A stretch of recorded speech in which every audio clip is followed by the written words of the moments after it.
तो मैं शुभम कुमार आप सभी का एग्जाम भाई चैनल में स्वागत करता हूं। दोस्तों, बिहार पुलिस के सिलेबस को देखते हुए आप लोगों के लिए जीके का महत्वपूर्ण क्वेश्चन लेकर आया हूं दोस्तों। तो अगर आप लोग मेरे चैनल पर नए हैं तो चैनल को सब्सक्राइब कर ले और बेल आइकन को दबा ले दोस्तों। और मेरा वीडियो अगर आप लोगों को अच्छा लगता है तो प्लीज़ इसे लाइक करें और अपने दोस्तों में शेयर करें। और दोस्तों, एक बात, मैंने इससे पहले भी अपने चैनल पर बिहार पुलिस से रिलेटेड बहुत सारे वीडियो अपलोड कर दिया है, तो अगर आप लोग नहीं देखे हैं तो उसे जाकर देख ले दोस्तों।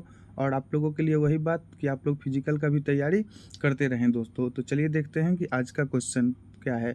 तो आज का पहला क्वेश्चन है दोस्तों कि महात्मा गांधी जब द्वितीय गोलमेज सम्मेलन में भाग लेने लंदन गए थे तो वो कहाँ ठहरे थे। ऑप्शन ए है किंग्सले हॉल में, ऑप्शन बी है सेंट जेम्स पैलेस में, और ऑप्शन सी है इंडियन हॉल में, और ऑप्शन डी है व्हाइट हाउस में। तो बताइए दोस्तों, इसका राइट आंसर क्या हो जाएगा।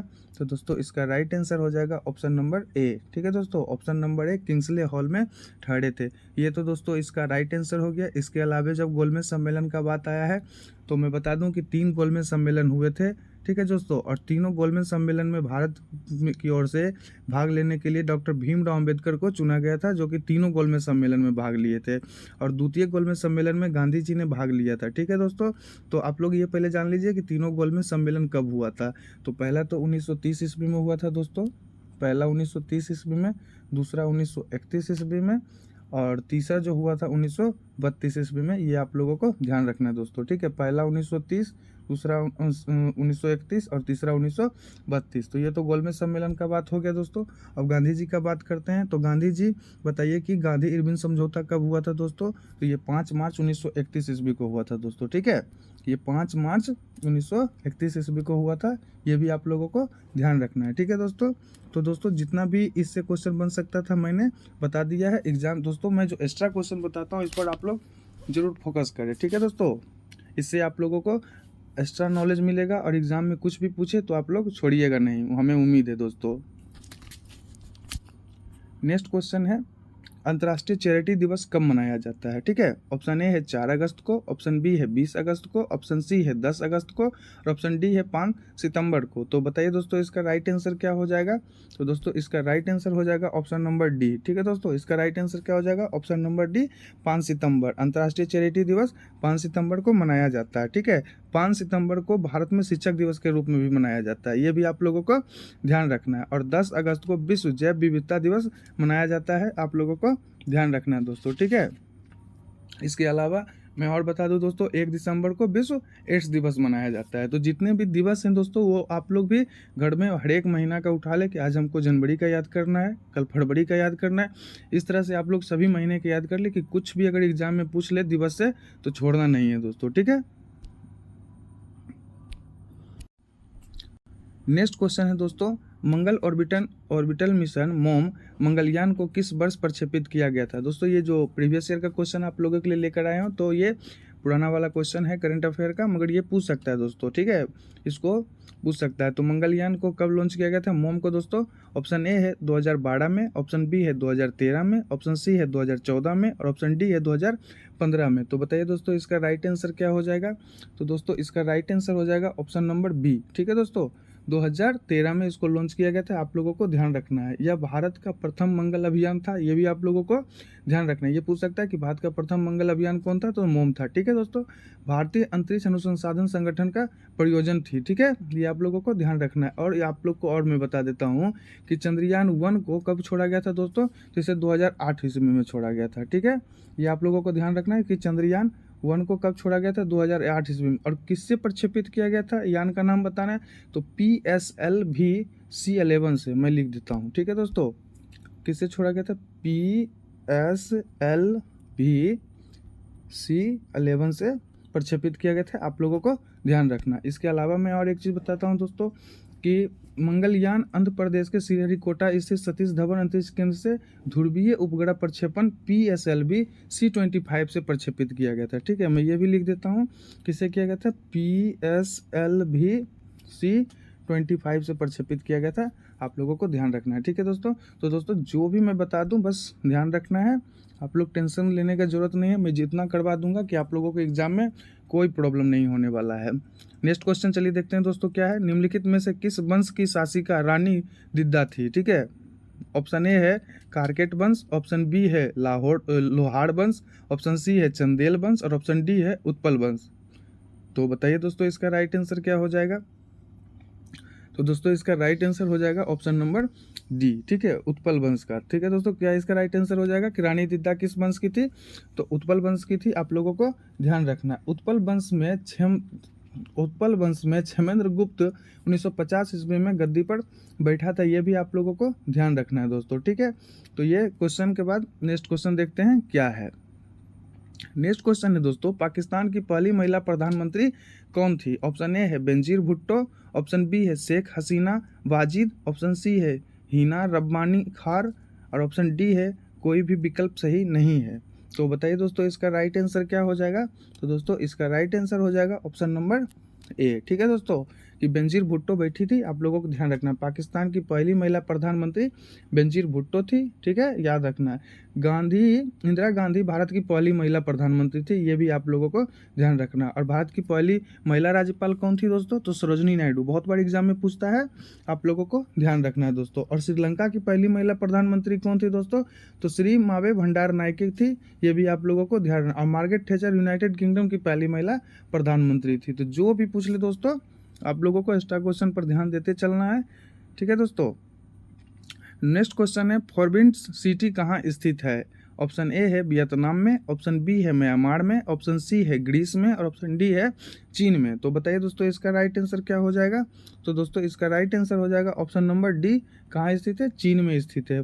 फोरबिडन सिटी कहाँ स्थित है दोस्तों, चीन में स्थित है, आप लोगों को ध्यान रखना है। ठीक है दोस्तों, इसी तरह आप लोगों से और सब बहुत सारा क्वेश्चन पूछ सकता है, जैसे कि फोरबिडन सिटी लहासा को कहा जाता है। ठीक है, लहासा को क्या कहा जाता है, फोरबिडन सिटी कहा जाता है, आप लोगों को ध्यान रखना। स्वर्णिम पेगोडों का देश किसे कहा जाता है दोस्तों, तो ये म्यांमार को कहा जाता है। ठीक है, स्वर्णिम पेगोडों का देश किसे कहा जाता है, म्यांमार को कहा जाता है।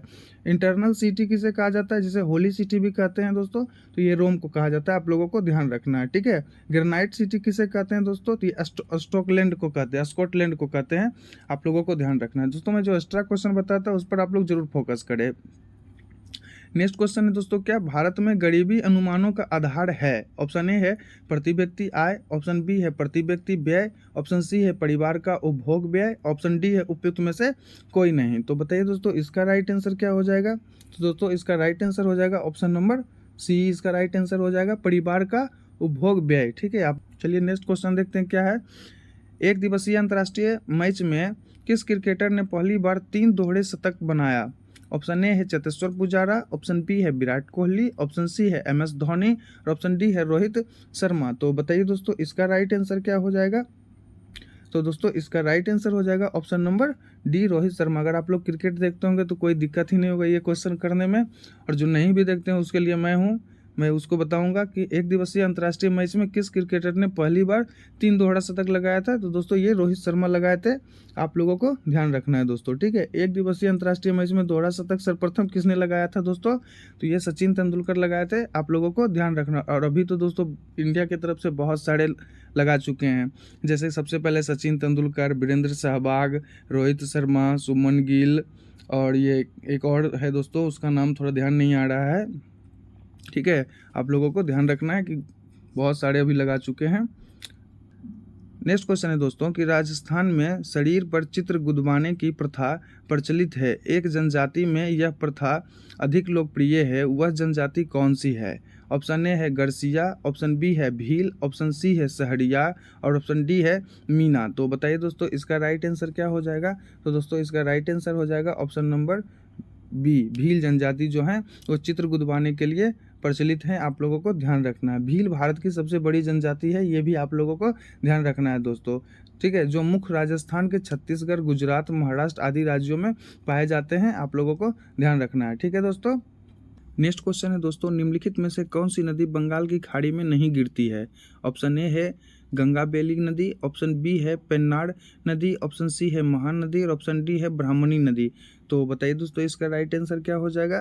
तो दोस्तों इसका राइट आंसर हो जाएगा ऑप्शन नंबर ए, इसका राइट आंसर हो जाएगा गंगा बेली, जो कि बंगाल की खाड़ी में नहीं गिरती है। आप लोगों को ध्यान रखना, सिंधु नदी सबसे महत्वपूर्ण नदी है जो अरब सागर में गिरती है। इसके अलावा भारत की नर्मदा और ताप्ती नदी अरब सागर में गिरती है। आप लोगों को ध्यान रखना, अरब सागर में गिरने वाली प्रमुख नदियाँ जो मैं आप लोगों को बता देता हूँ दोस्तों, एक साबरमती हो गया, एक माही हो गया दोस्तों, एक नर्मदा हो गया दोस्तों, एक ताप्ती हो गया दोस्तों, ठीक है, एक पेरियार हो गया, एक गंगा बेली, एक भरतपुर पंबा, एक पंबा नदी हो गया। ठीक है दोस्तों, ये आप लोगों को ध्यान रखना है।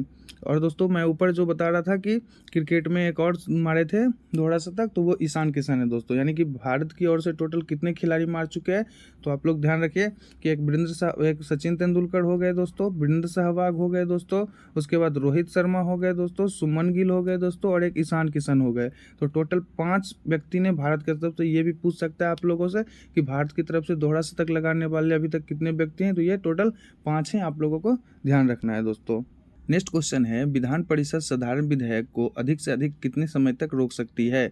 ऑप्शन ए है 14 दिन, ऑप्शन बी है 3 माह, ऑप्शन सी है 4 माह, और ऑप्शन डी है 6 माह। तो बताइए दोस्तों इसका राइट आंसर क्या हो जाएगा। तो दोस्तों इसका राइट आंसर हो जाएगा ऑप्शन नंबर सी, 4 माह। आप लोगों को ध्यान रखना है दोस्तों कि साधारण विधेयक को दोनों सदनों में पेश किया जा सकता है। सबसे पहले ये कंप्लीट हो गया दोस्तों, परंतु असहमति की स्थिति में विधायक प्रभावी होती है। विधान परिषद साधारण विधेयक को अधिक से अधिक 4 माह तक ही रोक सकती है। ठीक है दोस्तों, और वित्त विधेयक को सिर्फ विधानसभा में ही पेश किया जा सकता है। विधान परिषद वित्त विधेयक को ना ही अस्वीकार कर सकता है और ना ही 14 दिन अधिक रोक सकता है। आप लोगों को ध्यान रखना है दोस्तों। ठीक है, नेक्स्ट क्वेश्चन है दोस्तों, भारत के किस राज्य में कॉफी का सर्वाधिक उत्पादन होता है। ऑप्शन ए है कर्नाटक में, ऑप्शन बी है केरल में, ऑप्शन सी है असम में, और ऑप्शन डी है तमिलनाडु में। तो बताइए दोस्तों इसका राइट आंसर क्या हो जाएगा। तो दोस्तों इसका राइट आंसर हो जाएगा ऑप्शन नंबर ए। ठीक है दोस्तों, ऑप्शन नंबर ए इसका राइट आंसर हो जाएगा कि भारत के किस राज्य में कॉफी का सर्वाधिक उत्पादन होता है दोस्तों, तो ये कर्नाटक में होता है। कर्नाटक में सर्वाधिक कॉफी उत्पादन होता है। यह देश के कुल कॉफी उत्पादन का लगभग 53% दोस्तों। ठीक है, लगभग कितना प्रतिशत, 53% होता है। उसके बाद उत्पादन में दूसरे स्थान और तीसरे स्थान पर कौन है दोस्तों, केरल है दूसरे स्थान पर 28% के साथ, और तीसरे स्थान पर है दोस्तों तमिलनाडु 11% के साथ। आप लोगों को ध्यान रखना है। ठीक है दोस्तों, नेक्स्ट क्वेश्चन है दोस्तों, निम्नलिखित में से बिहार के किस जिले में टाल मिट्टी का विस्तार नहीं हुआ है। दोस्तों बिहार पुलिस है तो 1-2 क्वेश्चन बिहार से रहेगा। आप लोगों को दोस्तों मैं एक वीडियो में बिहार का पूरा क्वेश्चन बनाकर सम दे दूंगा, आप लोग उसे 2-3 बार देख लीजिएगा, उससे ज़्यादा नहीं आने वाला है। ठीक है दोस्तों, तो चलिए क्वेश्चन देखते हैं क्या हो जाएगा इसका आंसर। ऑप्शन ए है पटना, ऑप्शन बी है मुंगेर, ऑप्शन सी है भागलपुर, और ऑप्शन डी है बेगूसराय। तो बताइए दोस्तों इसका राइट आंसर क्या हो जाएगा।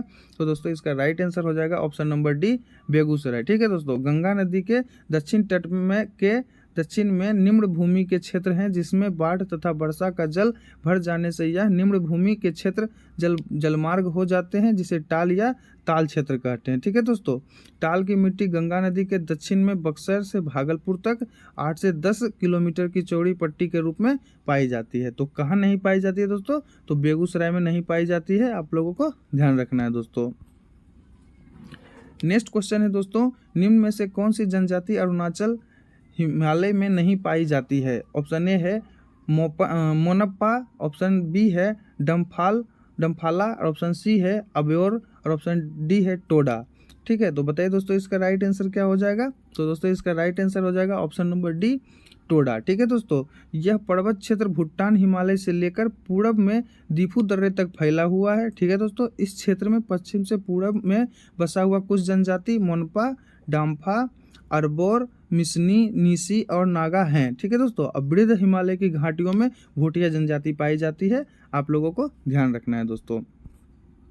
नेक्स्ट और आखिरी क्वेश्चन है दोस्तों, निम्नलिखित में से किसको लाल लाला लाजपत राय ने अपनी राजनीतिक गुरु माना था? ऑप्शन ए है दादा भाई नौरोजी, ऑप्शन बी है मेजनी, ऑप्शन सी है गोपाल कृष्ण गोखले और ऑप्शन डी है रविन्द्रनाथ टैगोर। तो बताइए दोस्तों इसका राइट आंसर क्या हो जाएगा? तो दोस्तों इसका राइट आंसर हो जाएगा ऑप्शन नंबर बी मेजनी। ठीक है दोस्तों, आप लोगों को ध्यान रखना है कि लाला लाजपत राय ने अपने राजनीतिक गुरु किसे माना था? तो मेजनी को माना था। आप लोगों को ध्यान रखना, लाला लाजपत राय ने इटली के क्रांतिकारी मेजनी के विचार से प्रभावित थे। ठीक है दोस्तों, और उन्होंने अपने राजनीतिक गुरु इसे मान लिया था। उन्होंने मेजनी की रचना द ड्यूटीज ऑफ मैन का उर्दू में अनुवाद किया था। और महात्मा गांधी के राजनीतिक गुरु कौन थे दोस्तों? तो गोपाल कृष्ण गोखले थे। ये भी आप लोगों को ध्यान रखना है। तो दोस्तों ये मुझे जो इंपॉर्टेंट क्वेश्चन लगा परीक्षा की दृष्टि से, मैं उसे लेकर आया हूं दोस्तों। अगर आप लोगों को ये वीडियो अच्छा लगे तो इसे लाइक करें, अपने दोस्तों में शेयर करें और चैनल पर पहली बार आए हैं तो चैनल को